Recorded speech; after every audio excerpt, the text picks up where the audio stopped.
company, this particular section or this particular chapter is covered under accounting standard 21. Cash flow was covered under accounting standard 3. Holding company is covered under accounting standard 21. Holding company का मतलब क्या होता है? Sir कोई company कुछ hold करेगा, क्या hold करेगा? कुछ भी होल्ड करेगा तो उसको होल्डिंग कैसे कहलाओगे? होल्डिंग कंपनी बनने के लिए you need to hold shares of another company.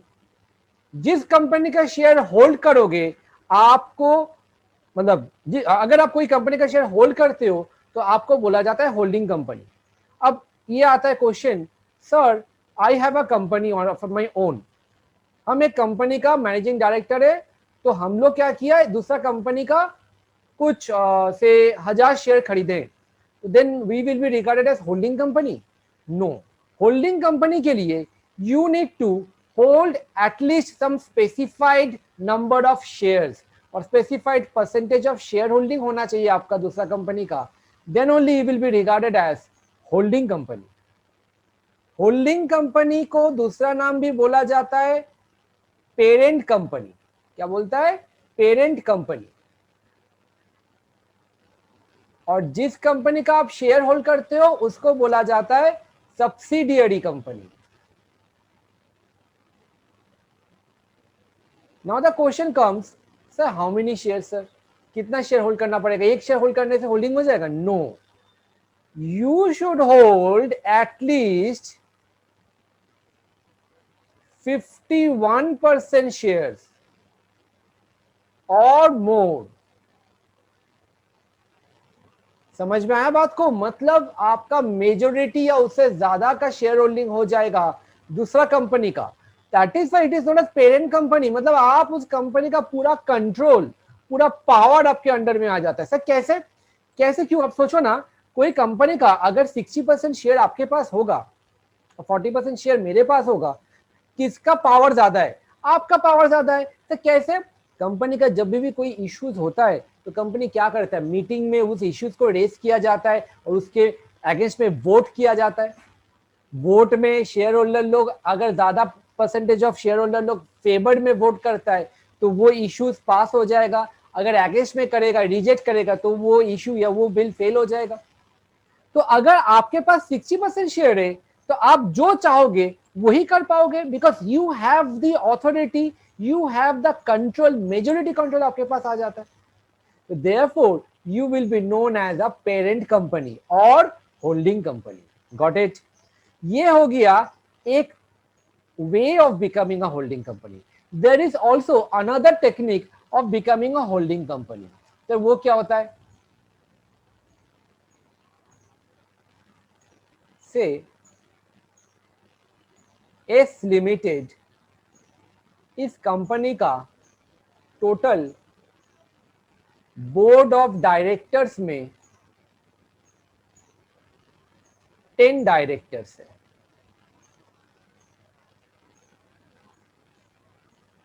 T limited दूसरा एक कंपनी है, इसका बोर्ड ऑफ डायरेक्टर में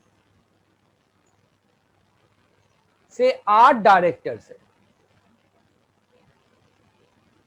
ठीक है? 8 में से 7 directors are the director of S Limited also. मतलब 10 में से 7 टी का डायरेक्टर है, एस का भी डायरेक्टर है, बाकी 3 ओनली एस का डायरेक्टर है. Try to understand the scenario. T Limited के बारे में सोचो. टी लिमिटेड का टोटल डायरेक्टर कितना है? 8. उसमें से क्या हम लोग का majority share holder, majority directors are the directors of S Limited? Yes. 8 का मेजोरिटी मतलब 5 डायरेक्टर या उससे ज्यादा होना चाहिए. तो हम लोग देख पा रहे हैं यहां पर 7 डायरेक्टर है, that is more than majority. Are the directors of S Limited also? Directors have the authority, have the power of controlling the company. अब क्या होता है, एस लिमिटेड अपना डायरेक्टर लोग जो लोग डिसीजन लेगा वो लोग वैसे ही टी लिमिटेड को भी अपना मर्जी के ऊपर बेस करके उसको कंट्रोल कर पाएगा। सर कैसे? क्योंकि टी का 8 में से 7 डायरेक्टर मेरा ही तो घर का आदमी है। हम चाहता है कि टी लिमिटेड को मार्केट से एकदम खत्म कर दे, हम चाहते हैं कि टी लिमिटेड को दूसरा प्रोडक्शन में डाल दे, वो मेरा कंपटीटर ना बने। तो हमने क्या किया, हम अपना 7 डायरेक्टर जो उसका भी है उन लोग को जाके बोला सुनो, वहां पर जाके तुम उसका मेमोरेंडम ऑफ एसोसिएशन को चेंज कर दो, तुम उसका आर्टिकल्स ऑफ एसोसिएशन को चेंज कर दो, उस कंपनी को बर्बाद कर दो। I can do it because मेरा कंपनी का 7 director will be the are the directors of that company also and they have the majority power. thus ACE Limited will be regarded as holding company and T Limited will be regarded as subsidiary company. I hope this is clear. तो holding company बनने का 2 उपाय है, either आप 51% share या उससे ज्यादा share दूसरा कंपनी का खरीद लो, या फिर उसका कंपनी का मेजॉरिटी डायरेक्टर आपका कंपनी का डायरेक्टर होना चाहिए, देन इस कंपनी को होल्डिंग कंपनी कहलाएगा या पेरेंट कंपनी कहलाएगा। No I would like to wait over here, आप ये चीजों को एक बार कॉपी में लिखो और try to feel and try to understand. If you have any query feel free to ask me. Now हम लोग का प्रैक्टिकल पर्पस के हिसाब से, मतलब सम जो हम लोग करने वाले हैं उसके हिसाब से, होल्डिंग कंपनी का मेन क्राइटेरिया होता है 51% share holding. Because board of directors वाला जो कॉन्सेप्ट होता है that is only required, that is theoretically possible. उसका प्रैक्टिकली सम्स में कैसे आप करोगे, नंबर ऑफ डायरेक्टर्स उसमें ज्यादा है, तो ये पूरा लीगल एस्पेक्ट हो जाता है। लेकिन सम्स जब हम लोग क्वेश्चन में सॉल्व करेंगे, क्वेश्चन में प्रैक्टिकल सम्स करेंगे, at that point of time हम लोग का पूरी practical discussion will be based upon percentage of share holding. एक बार एक सम दिया था एग्जाम में, वहां पर स्टूडेंट लोग देखा नहीं, क्वेश्चन को स्टार्ट करना, सॉल्व करना शुरू कर दिए थे। बाद में after doing the whole sum they realise कि एक ये वाला जो कंपनी है दूसरा कंपनी का होल्ड्स ओनली 40% शेयर होल्डिंग, तो फिर वो तो होल्डिंग कंपनी नहीं हुआ, तो फिर आपका सम ही नहीं हो पाएगा। So therefore you will have to first of all calculate what is the percentage of shareholding of one company with respect to the other company. Sir, सम आएगा कैसे, हम आपको बता रहे हैं। क्या होता है यहां पर से 2 कंपनी है, H लिमिटेड और S लिमिटेड, ठीक है। 2 कंपनी का बैलेंस शीट दिया जाएगा आपको, ये इंडिविजुअल बैलेंस शीट है तो इसको कहलाता है stand alone balance sheet. I am giving the balance sheet for your understanding say in T shape, but actually balance sheet will be given in proper schedule 3 के फॉर्मेट के हिसाब से। तो now say take an example, share capital H का है 100, current liability 200, total comes to 300, fixed assets 50, investment बता रहा है, एक सेकेंड, 120, करंट एसेट्स 30, तो 300 बोथ साइड दिया हुआ है, राइट। ये जो इन्वेस्टमेंट है इसमें ब्रैकेट में लिखा हुआ है 60% ऑफ एस लिमिटेड। ऑब्वियसली अगर आप कोई दूसरा कंपनी का शेयर खरीदोगे तो आपका वहां पर इन्वेस्टमेंट हुआ, you have invested your money in another company, तो आपका पैसा हुआ इन्वेस्ट होगा, तो ये इन्वेस्टमेंट आपका बैलेंस शीट में एसेट साइड में होगा। तो वही चीज बोला है, वो एसेट साइड में आपका इन्वेस्टमेंट का वैल्यू इज 120 और ब्रैकेट में बोला है this is nothing but 60% of the share holding of S limited. Since the percentage is already given to us, हम लोग को ये सम देख के लग रहा है एस लिमिटेड तो होल्डिंग है, एस लिमिटेड सब्सिडियरी है।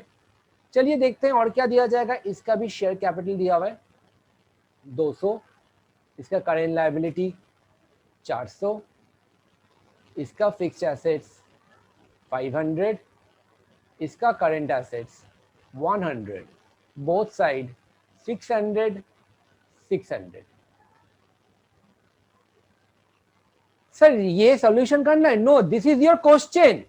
आपको क्वेश्चन में ऐसा दे देगा और आपको पूछेगा prepare consolidated balance sheet sir मतलब क्या हुआ, नाम से समझ में आ रहा है, कंसोलिडेटेड बैलेंस शीट मतलब दोनों बैलेंस शीट को मिला देना है हम लोगों को, कॉम्बाइंड बैलेंस शीट। सर क्यों सर? बिकॉज होल्डिंग कंपनी अगर आप बन जाते हो तो दूसरा जो आपका सब्सिडियरी कंपनी है वो आप ही का पार्ट हो जाता है, और आप दोनों को मिलजुल के एक बैलेंस शीट बनाना पड़ता है जिसका नाम है कंसोलिडेटेड बैलेंस शीट। तो ये कौन बोला? ये बोला अकाउंटिंग स्टैंडर्ड 21। तो एच लिमिटेड का बुक्स में think who is important over here, मालिक कौन हुआ? H limited. तो एच लिमिटेड का बुक्स में एक अपना खुद का बैलेंस शीट बनेगा और दूसरा कंबाइंड बैलेंस शीट बनेगा एच एस का मिला के। एस लिमिटेड का बुक्स में सिर्फ एस लिमिटेड का ही बैलेंस शीट बनेगा बिकॉज वो सब्सिडियरी है। तो हम लोग को सीखने को मिलेगा consolidated balance sheet in this chapter, मतलब सिंपल सा कॉन्सेप्ट, मिला जुला बैलेंस शीट, ठीक है ना। चलिए हम लोग एक T shape balance sheet draw कर रहे हैं जिसका नाम सीबीएस लिख रहे हैं, कंसोलिडेटेड बैलेंस शीट, ठीक है। किसका बुक्स हो रहा है? अच्छा ऊपर में लिखना पड़ेगा, लिखा नहीं मैंने, in the books of H limited, mind it, okay. H limited का बुक्स में कंसोलिडेटेड बैलेंस शीट बनता है। तो जिसका बुक्स है उसका कैपिटल कितना है, वो शेयर कितना इशू किया था, उसका कैपिटल तो 100 है ना, तो आपको 100 लिखना है। अब करेंट लायबिलिटी मेरा 200 और मेरा जो सब्सिडियरी है उसका 400, तो उसका लायबिलिटी मतलब मेरा लायबिलिटी, घर का आदमी है बंदा भी, तो 200 400 मिला के मेरा करेंट लायबिलिटी थोड़ा एक लाइन का जगह छोड़ के 600 रुपया। अच्छा फिक्स एसेट मेरा 50, मेरा सब्सिडियरी का 500, तो मिला जुला के 550। Wow sir so simple. Current assets, investment को थोड़ा बाद में लिख रहा है, जगह छोड़ दे रहा है। करंट एसेट्स 30 + 100 130, बस हो गया। सर इतना इजी चैप्टर, इतना इजी चैप्टर होता तो हम लोग इसके पीछे 4-5 क्लास या 6 क्लास नहीं लेते। आप इसको टोटल करके देखो, क्या दोनों तरफ टैली हो रहा है? It is not टैलिंग। यहाँ पर 700 और यहाँ पर 680, तो कुछ 20 रुपीज का डिफरेंस आ रहा है। Y? We will now analyze the entries that we haven't recorded. Let us come, कौन सा रिकॉर्ड नहीं किया उसको हम रेट सर्किल से मार्किंग करेंगे। एक तो मैंने एच लिमिटेड का इन्वेस्टमेंट को नहीं लिया 120, राइट, और दूसरा मैंने सब्सिडियरी का कैपिटल नहीं लिया, यस और नो, ये दोनों चीज को हम लोगों ने नहीं लिया, बाकी सब कुछ हम लोग ले लिया है, जोड़ के लिया है। Now let us analyse those thing again. Investment asset side में आता है और उसका वैल्यू कितना है 120। तो इन्वेस्टमेंट एसेट साइड में आता है, उसका वैल्यू होता है 120। शेयर कैपिटल लायबिलिटी साइड में आता है तो उसका वैल्यू होता है 200। तो ये 200 से जगह में 120, मतलब एक का लायबिलिटी से मैंने लिखा नहीं 200 और दूसरे का एसेट से मैंने लिखा नहीं, तो फिर 120 इधर नहीं लिखा, 120 इधर नहीं लिखा, तब कोई प्रॉब्लम नहीं है। बट शेयर कैपिटल का बाकी 80 में क्या करोगे? Let me explain again. ये जो 120 है एच लिमिटेड का इन्वेस्टमेंट, ये कौन सा कंपनी का है? कोई आउटसाइडर कंपनी या घर का कंपनी? सर घर का कंपनी है सर, एस लिमिटेड मेरा घर का ही कंपनी हो जाता है। तो आप अपना घर का कंपनी में शेयर खरीद कर रखे हो 120 में, तो now why will you put any item which is related to the other company? Inter company transaction काहे रिकॉर्ड करेंगे हम लोग? दोनों तो मिलजुल के आ रहा है, आउटसाइडर्स का चीज आना चाहिए। तो आपस में जो ट्रांजैक्शन है उसको हम लोग को नहीं लिखना है, तो फिर हम लोग इधर में इन्वेस्टमेंट 120 से नहीं लिखा। तो इन्वेस्टमेंट अगर 120 से नहीं लिखा तो फिर कैपिटल में भी सोचो, 200 का कैपिटल है, ये 200 का कैपिटल में 60% कौन होल्ड कर रहा है? Parent company. कौन? एच। तो उसका 120 हम लोग लिखा नहीं। सर ये बात तो समझ में आ रहा है कि आप इधर में 120 नहीं लिखा, इधर में 120 नहीं लिखा, तो तब तो बोथ साइड टैली हो जाना चाहिए। Sir what about the remaining 80? Remaining 80 के बारे में सोचो। This remaining 80 is nothing but 40% holding. Share capital of subsidiary का दो पार्ट है, कुछ पार्ट हम होल्ड कर रहे हैं, उसका घर का आदमी है हम लोग 60%, तो वो हम लोग नहीं लिखा क्योंकि घर का आदमी है, चलो कोई बात नहीं। What about the remaining 40%? Remaining 40% कौन होल्ड कर रहा है? रिमेनिंग 40% आउटसाइडर होल्ड कर रहा है, इसका तो लिखना चाहिए। हाँ लिखेंगे, जरूर लिखेंगे 80 रुपीज, लेकिन हम लोग उसका नाम क्या देंगे? उसका नाम हम लोग दे देंगे, नाम दे देंगे हम लोग माइनॉरिटी इंटरेस्ट।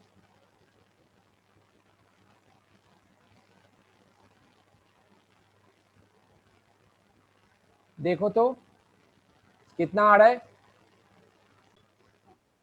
एच लिमिटेड का एसेट में मेरा 50 फिक्स एसेट रखेंगे तो ये 200 आ रहा है, यहां पर ये आप 100 कर लो, sorry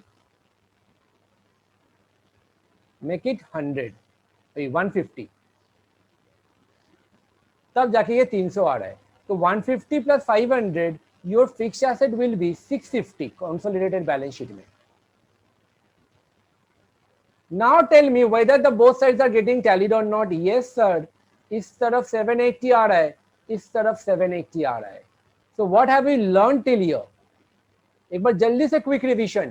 capital of subsidiary company का जितना परसेंटेज हम होल्ड कर रहे हैं, तो वो हम लोग नहीं लिखेंगे क्योंकि वो आपस का ट्रांजैक्शन हो गया। तो 120 इन्वेस्टमेंट में नहीं लिखा, 120 कैपिटल में नहीं लिखा। बट सर कैपिटल तो 200 का था, 120 नहीं लिखा तो बाकी 80 तो लिखना है, एकदम लिखेंगे। और उस 80 को कैपिटल नहीं बोल पाएंगे, उसको कहलाता है माइनॉरिटी इंटरेस्ट। क्या बोलता है? Minority interest. Why minority? क्योंकि उसका परसेंटेज बहुत कम है, उसका से उसका पावर भी बहुत कम है। That is why it is known as minority interest, and which is nothing but 40% of the capital, 80 rupees. Now both sides are getting tallied. Everybody please revise, कोई भी क्वेश्चन है तो पूछो, बहुत सारे एग्जांपल्स करने वाले हैं अभी। तो डू वन थिंग, आप लोग क्वेश्चन जहां सीबीएस बनाया है उसके नीचे में माइनॉरिटी इंटरेस्ट का एक वर्किंग दिखा दो, तो आपको भी याद रहेगा। Is equal to 40% of share capital, किसका? सब्सिडियरी का। तो 40% ऑफ 200 इज इक्वल टू 80। ये आप साइड में डालो अपना समझने के लिए। सो moving on to the next part, you will be doing the sum on your own. Example 2, H Limited, share capital 1000, current liability 5000, fixed assets 2000,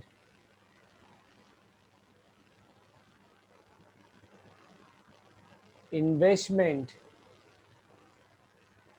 2100, current assets ये 6000 आ रहा है, तो इस तरफ 4100, आई थिंक 1900, क्रॉस चेक कर लो ना एक बार। 6000 आ रहा है।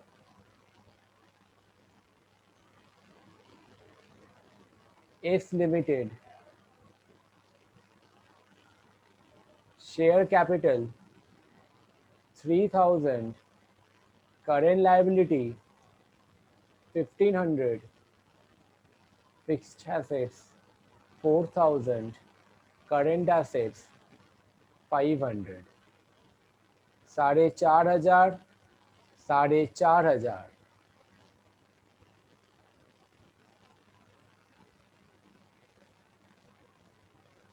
70% ऑफ एस लिमिटेड इन्वेस्टमेंट में, ठीक है।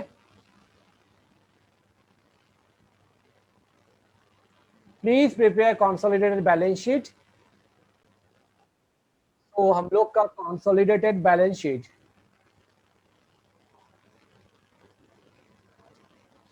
In the books of H limited,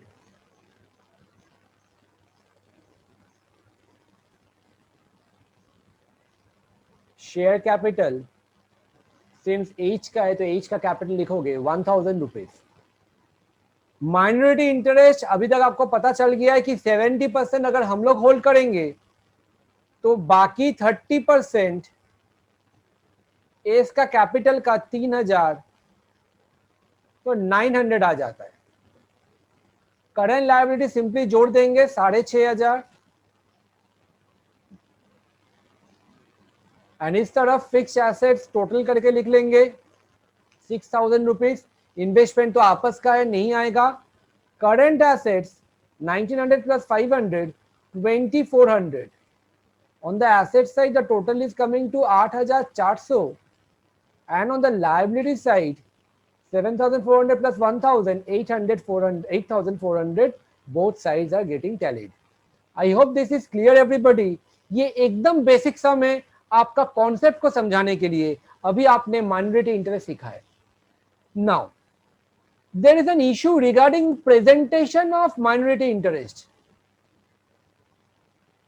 ये जो माइनॉरिटी इंटरेस्ट है हम लोग का, इसका प्रेजेंटेशन को लेके थोड़ा इशू होता है।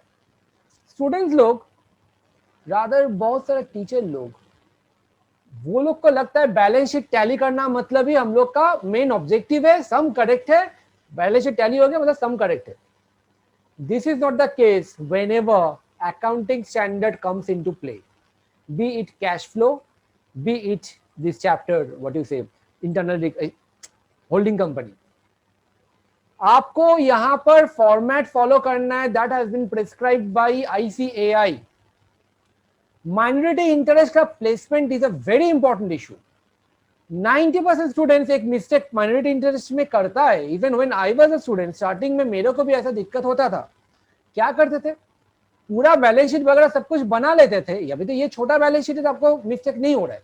जब आप full fledged company schedule 3 balance sheet करोगे, स्टूडेंट्स लोग माइनॉरिटी इंटरेस्ट लिखना भूल जाता है। वो लोग टोटल करते हैं एसेट और लायबिलिटी का, दोनों का डिफरेंस देखता है, वही तो डिफरेंस माइनॉरिटी का होता है, तो वो लोग भूल जाते हैं। तो लास्ट में करंट लायबिलिटी में माइनॉरिटी को डाल देता है, पूरा गलत हो जाएगा, मार्क्स काटेगा। क्यों? The reason behind it is minority interest है कौन? माइनॉरिटी इंटरेस्ट वो होता है जो सब्सिडियरी का रिमेनिंग शेयर होल्डर, जिसको हम लोगों ने नहीं खरीदा है। तो शेयर होल्डर का पोजीशन कभी करंट लायबिलिटी हो सकता है? नहीं सर, वो तो शेयर होल्डर है। तो सर उसको कैपिटल में डाल दीजिए ना, कैपिटल में जोड़ दीजिए ना। How can I add in my capital? I am holding company, मेरा कैपिटल तो 1000 है। क्या मैंने वो माइनॉरिटी इंटरेस्ट जो भी शेयर होल्डर है एस का, उसको क्या मैंने कोई शेयर दिया है? क्या ये एमलगमेशन हो रहा है? एम आई पेइंग और issuing any shares of my company? I am not issuing any shares of my company, rather I am buying shares of their company. Try to understand. Amalgamation में क्या होता है, आपका company मेरा company बन गया, आपका पावर गॉन, फुल गॉन, आपका एसेट मेरा एसेट, सब कुछ मेरा हो गया है, आपका शेयर होल्डर को हम इक्विटी शेयर दे दिया। But in this case we are just buying their shares and ownership नहीं, पावर को कंट्रोल कर रहा है। Getting me everybody? तो माइनॉरिटी इंटरेस्ट ना आप उसको मेरा शेयर कैपिटल में जोड़ सकते हो, ना वो मेरा लायबिलिटी है, एक्सटर्नल भी आप पूरा नहीं मान सकते हो। तो उसका position will be between share holders fund and non current liability, मतलब डिबेंचर वगैरह भी आएगा तो उसके ऊपर में बैठेगा। समझ में आया बात को? यानी कि just after share holders fund. Understood everybody? लिखो, लिखो balance sheet 31/12/2019, H limited, S limited, H limited, S limited. Sir मतलब आप अलग अलग बैलेंस शीट नहीं दे रहे? अरे बेकार में अलग अलग कॉलम ड्रॉ करेंगे, एक ही साथ दे रहा है। अमाउंट कॉलम 2 में डाल के H लिमिटेड S लिमिटेड कर दे रहा है। बात तो सिंपल है। Share capital 1000, 2000, current liability 2000, 5000, fixed assets 500, investment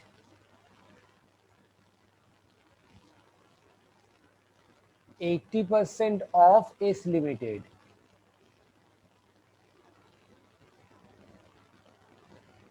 1700, current assets 800, और इसका 4000, 3000. Copy this. Try to prepare consolidated balance sheet on your own. देख लेना बोथ साइड टैली हो रहा है कि नहीं.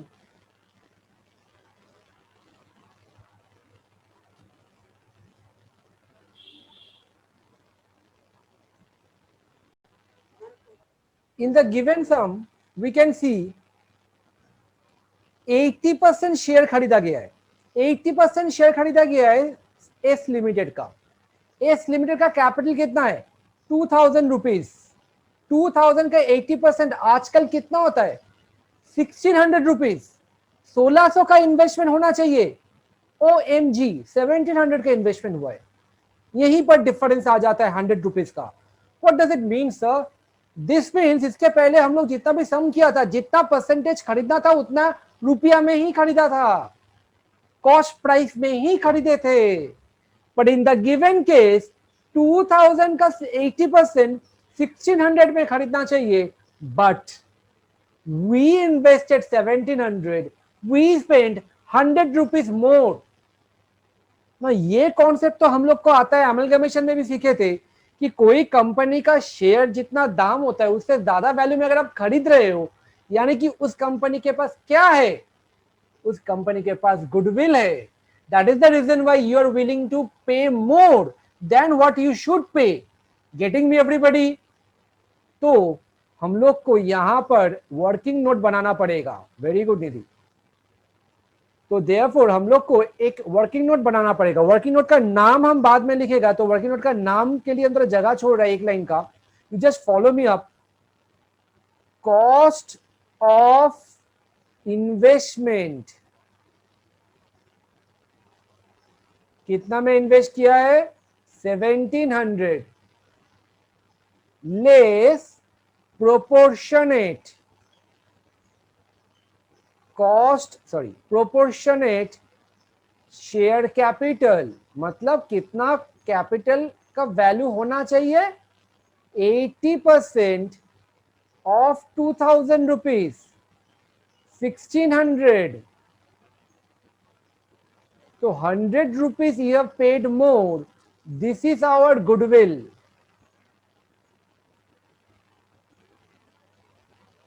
Got it everybody? इसको पता है इस वर्किंग को क्या बोला जाता है? एक बहुत ही लॉजिकल नाम है इसके पीछे, कॉस्ट ऑफ कंट्रोल. सर मतलब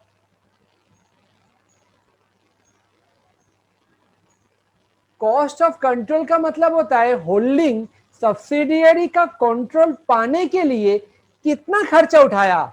100 रुपया एक्स्ट्रा खर्चा उठाया. This is called goodwill. Is this clear everybody? Shall I need to explain again? और ये वर्किंग नोट आपको समझ में आ गया? जल्दी रिस्पॉन्ड करो. कौन सा होगा? माइनॉरिटी इंटरेस्ट का. तो this was working note 1. Minority interest को भी आप अच्छे से दिखा दो, क्योंकि जब वर्किंग नोट बना ही रहे हो, you will have to show this thing in your working note. Balance sheet में कौन ब्रैकेट में दिखाएगा, राइट? तो माइनॉरिटी इंटरेस्ट, शेयर कैपिटल से मेरा वैल्यू आएगा. 80% हम खरीद रहे हैं, 20% of 2400 rupees. Do not compare with 1700 and 400. No, you will compare with percentage कितना आपने होल्ड किया, परसेंटेज आपने कितना होल्ड नहीं किया. आपने जितना होल्ड नहीं किया वो मेरा माइनॉरिटी इंटरेस्ट में 400 रुपया आ गया. No just wait. Balance sheet में क्या होगा हम अभी दिखा रहे हैं. Ready everybody? Working note prepared? Let us try, let us prepare consolidated balance sheet. Share capital, I forgot the amount, 1000. Do not forget to write minority interest 400। फिर हम लोग का आता है करेंट लायबिलिटी 2000 प्लस 5000 7000 रुपीज। फिर आता है fix assets 500 plus 4000 4500। रुको, यहाँ पर गुडविल भी रखना है हम लोग को। तो एक काम करता है, गुडविल को ऊपर में लिख रहा है और नीचे में टेंजेबल फिक्स एसेट डाल रहा है। गुडविल आया था 100 रुपीज और फिक्स एसेट जो टेंजेबल है वो है 4500। और करेंट एसेट्स आ जाता है 3800। Now tell me whether both sides are getting tallied और नॉट। 8400 इस तरफ,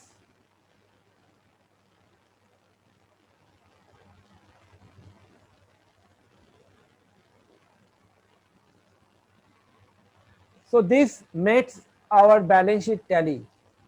everybody let me know, clear है यहाँ तक? जल्दी से रिवाइज करो। Example 4 I guess, prepare consolidated financial statement. Sir balance sheet बोल रहे थे ना, बैलेंस शीट टी शेप में होता है। जब हम लोग शेड्यूल 3 फॉलो करते हैं उसको कॉन्सोलिडेटेड फाइनेंशियल स्टेटमेंट बोलता है। फ्रॉम द फॉलोइंग इन्फो,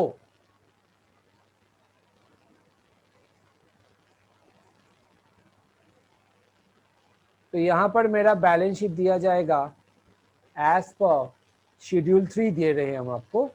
दो कंपनी है, P limited, Q limited.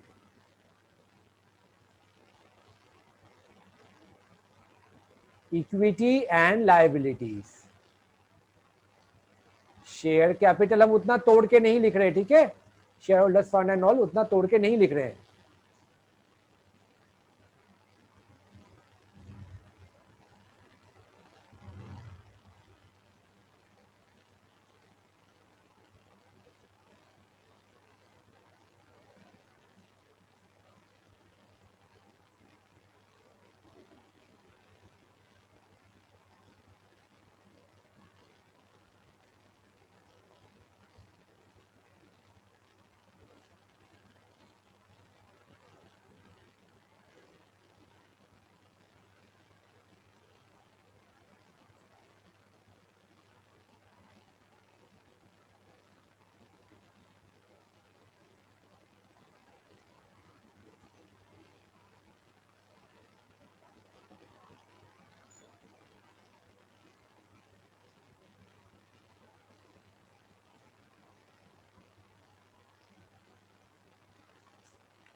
Make it 2500 please।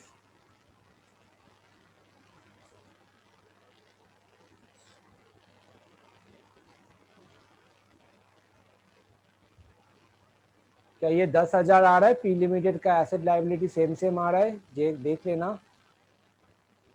इस तरफ इसका आ रहा है 12,000,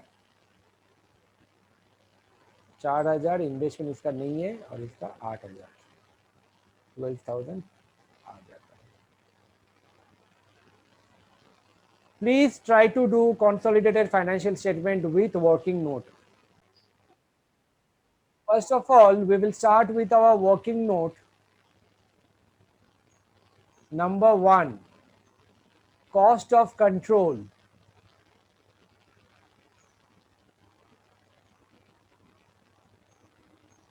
कॉस्ट ऑफ कंट्रोल में सबसे पहले आता है कॉस्ट ऑफ इन्वेस्टमेंट, मतलब कितना पैसा हम लोग इन्वेस्ट किया है। कॉस्ट ऑफ इन्वेस्टमेंट, पी का इन्वेस्टमेंट 2500 रुपया, less proportionate share capital 60% of Q का शेयर 5,000। 3,000 रुपीज आपको देना चाहिए, बट आप उसको पेमेंट किए हो 2500। अच्छा है कि बुरा है? सर अच्छा है सर, प्रॉफिट हो गया सर, कम पेमेंट किया सर। प्रॉफिट होता है तो उसको कैपिटल रिजर्व में ट्रांसफर किया जाता है। गुडविल कहां से हुआ? गुडविल तो एक्स्ट्रा पेमेंट करोगे तो गुडविल होता है. So this is capital reserve. Only one of you have answered it correctly. Capital reserve 500 आ जाता है. Next, working note number 2. Minority interest बाकी सब normal है.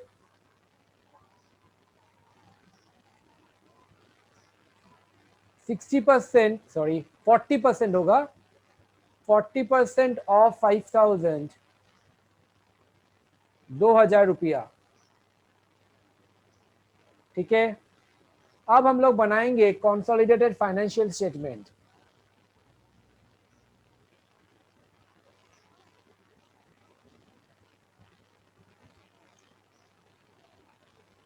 Equity and liabilities. Share capital में सिर्फ हम लोग होल्डिंग का डालेंगे. होल्डिंग का है 4,000.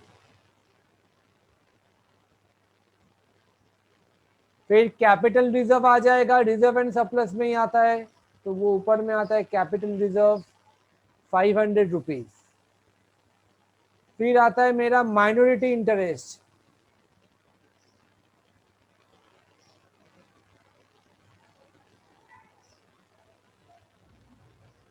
$2,000. फिर करेंट लायबिलिटी 13,000.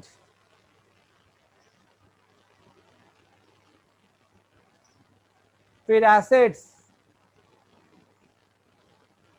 फिक्स एसेट्स को ढूंढो. 2 + 4 6,000.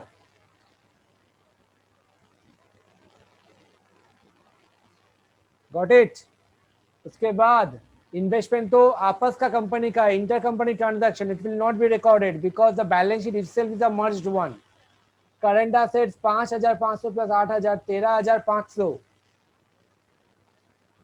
एवरीबॉडी लेट मी नो क्या टैली हो रहा है बैलेंस शीट हम लोग का.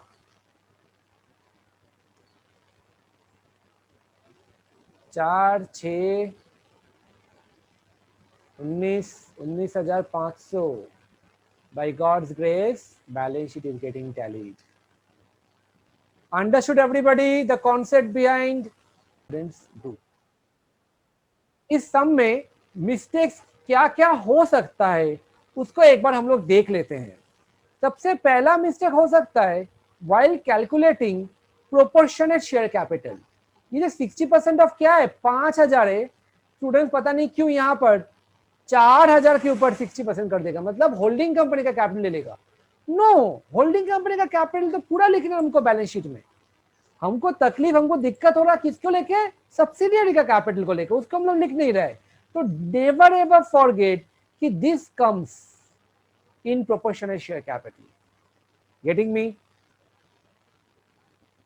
एंड सिमिलरली माइनॉरिटी इंटरेस्ट का भी सेम कॉन्सेप्ट. यहां पर भी सब्सिडियरी का कैपिटल का ही परसेंटेज निकालना पड़ता है. होल्डिंग कंपनी का कैपिटल को कभी टच मत करना. वो जैसा है वो वैसा ही बैठेगा इन योर बैलेंस शीट. ठीक है, understood. Second, investment holding company का मत लेना. सब्सिडियरी का अगर इन्वेस्टमेंट दे दिया जाएगा तो कोई दिक्कत नहीं है, उसको डाल देना. सब्सिडी इन्वेस्ट किया मतलब कहां पर, मार्केट में, किसी और कंपनी में, क्या फर्क पड़ता है. We are bothered only about intercompany investment. Do not take investment of holding company because वो सब्सिडियरी का है. सब्सिडियरी का इन्वेस्टमेंट अगर रहता तो उसको लेना पड़ेगा कंसोलिडेटेड फाइनेंशियल स्टेटमेंट्स में. उसमें कोई पाबंदी नहीं है. तो do not forget this things.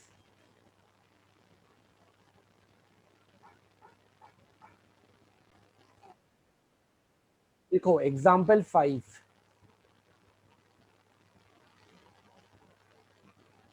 Balance sheet 31/3/2020.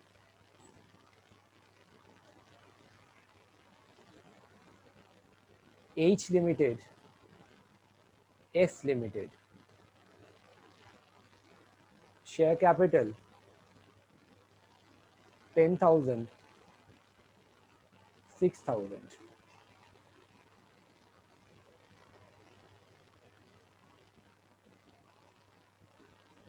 creditors 5,000, 4,000.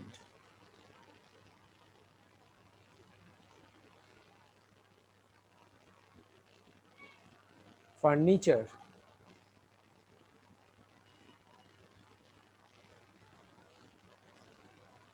5,000 dash. Machinery 2,000, 3,000.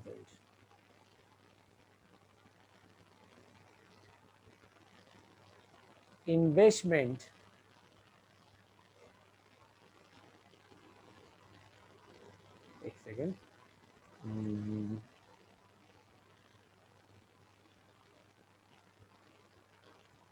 4,500 and 2,000. Bracket में 70% ऑफ एस लिमिटेड.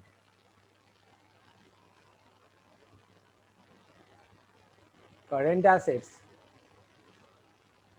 ये 7, 11.5, 4,500 and 5,000. एक बार क्रॉस चेक कर लो ना please, whether the balance sheet is getting tallied or not. Is this 15,000? This is 10,000. 15,000, 10,000. Please prepare CFS. Current assets of H Limited will be 3,500. तब जाके 15,000 आ रहा है. ठीक है, बाकी सब सेम है. जो लोग वीडियो कर रहे हो पॉज करके सॉल्व द सम. सबसे पहले working note.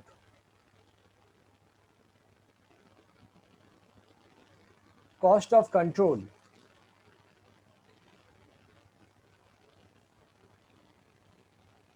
Cost of control में cost of investment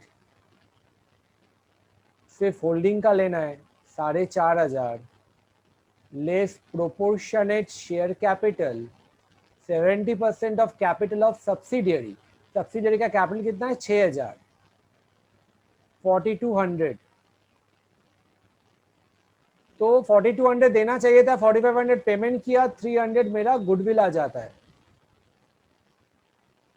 number 2 minority interest 70% हम लोग खरीद लिया, तो रिमेनिंग 30% ऑफ 6,000 1,800.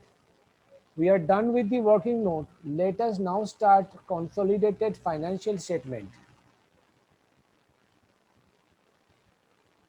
शेयर कैपिटल सिर्फ होल्डिंग का था 10,000 रुपया. कैपिटल रिजर्व तो था नहीं कि इसके नीचे में लिखे, तो इसके नीचे हम लोग माइनॉरिटी इंटरेस्ट डाल देंगे 1,800 रुपीज. उसके बाद creditors 9,000 rupees. Liability side done. उसके बाद आता है मेरा, ये टोटल कर लोगे, फिर आता है फर्नीचर. फर्नीचर सिर्फ एक ही जन का था तो 5,000. मशीनरी ये भी 5,000. My bad. अभी गुडविल लिख लेते हैं, ऊपर भी लिख सकते हो, कोई प्रॉब्लम नहीं है. गुडविल 300. इन्वेस्टमेंट होल्डिंग का नहीं लेना है, बट सब्सिडियरी ने कुछ इन्वेस्टमेंट किया था, वो तो आपका बाहर का है, वो तो लेना है 2,000 रुपया. सब्सिडियरी का इन्वेस्टमेंट मतलब मेरा भी इन्वेस्टमेंट हो जाता है. और current assets 8,500. Let us do the totaling. This is coming to 19,20,800. Liability side तो एकदम क्लियर है. Asset side 5,510 plus 2 12 12 plus 8 25 20,800. Oh my God, both side is getting tallied. I hope this is clear, everybody. If anybody have any queries, feel free to ask me. That's all for today. Thank you, everybody. Bye.